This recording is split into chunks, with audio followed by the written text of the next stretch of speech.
મહારાષ્ટ્રના નાસિક જિલ્લામાં વાણી ગામ પાસે ભવારી ધોધ નજીક ઘાટ વળાંક પર એક ભયાનક અકસ્માત સર્જાયો હતો, જ્યાં એક ઇનોવા કાર અંદાજિત 800 ફૂટ ઊંડી ખીણમાં ખાબકતા એક જ પરિવારના 6 શ્રદ્ધાળુઓના ઘટનાસ્થળે જ મોત નીપજ્યા હતા. શ્રદ્ધાળુઓ માતા સપ્તશૃંગીના દર્શન કરીને પરત ફરી રહ્યા હતા ત્યારે ગમખ્વાર અકસ્માત સર્જાયો હતો. ઘાટ રોડ પર ઓવરટેક કરવાનો પ્રયાસ કરતી વખતે ઇનોવા કારના ચાલકે અચાનક કાબુ ગુમાવી દેતા કાર સીધી ખીણમાં ખાબકી હતી. મૃતકોની ઓળખ કીર્તિ પટેલ ઉંમર વર્ષ 50, રસીલા પટેલ ઉંમર વર્ષ 50, વિઠ્ઠલ પટેલ ઉંમર વર્ષ 65, લતા પટેલ ઉંમર વર્ષ 60, પચન પટેલ ઉંમર વર્ષ 60 અને મણિબેન પટેલ ઉંમર વર્ષ 60 તરીકે થઈ છે. બધા પીપળગાંવ બસવંતના રહેવાસી છે.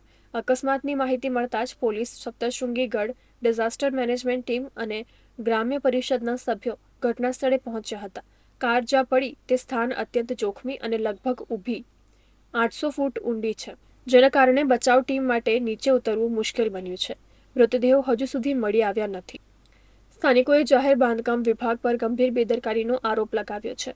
તેઓનું કહેવું છે કે ઘાટના આ વળાંક પરનો રસ્તો ખૂબ જ ખરાબ હાલતમાં હતો અને વારંવાર ફરિયાદો કરવા છતાં તેનું સમારકામ કરવામાં આવ્યું ન હતું. રસ્તાની ખરાબ હાલત આ જીવલેણ અકસ્માતનું મુખ્ય કારણ રહી હતી.